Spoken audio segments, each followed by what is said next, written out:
امریکایي سوداګر په افغانستان کې څه اراده لري؟ طالبانو یې ولې تود هرکلی کړی او هیوادوالې ولې ستایي؟ راځئ په دې اړه دغه ویډیو وګورئ او په پای کې خپل نظرونه راسره شریک کړئ. د رسنیو د معلوماتو له مخې پنجشېر کې امریکایي پانګوال د زمردو پر کیندنې 10 میلیونه ډالره پانګونه کوي چې طالبانو یې تود هرکلی کړی او هیوادوال هم ورته خوشحاله دي.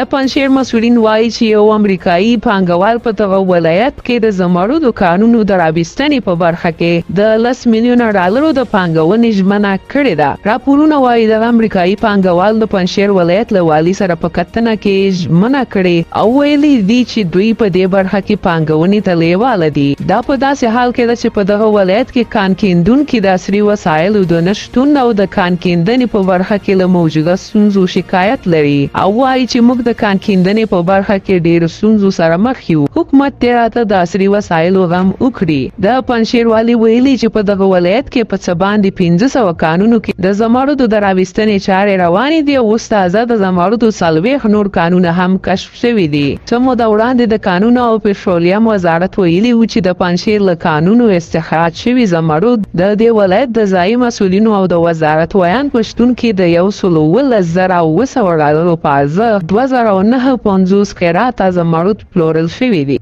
د کانونو او پټرولیم وزارت سرپرست شیخ الحدیث شهاب الدین د لاهور د قرقیزستان هیواد له سوداګرو سره په خپل کاري دفتر کې لیدنه هم کړې. په دغه لیدنه کې د هیواد پانګوالو د هیواد د قانونو په برخه کې د پانګونې په اړه خپل علاقمندي څرګنده کړه. غوښتنه وکړه چې د پانګونې په برخه کې د ورته زمینه برابر او اسانتیاوې رامنځته شي.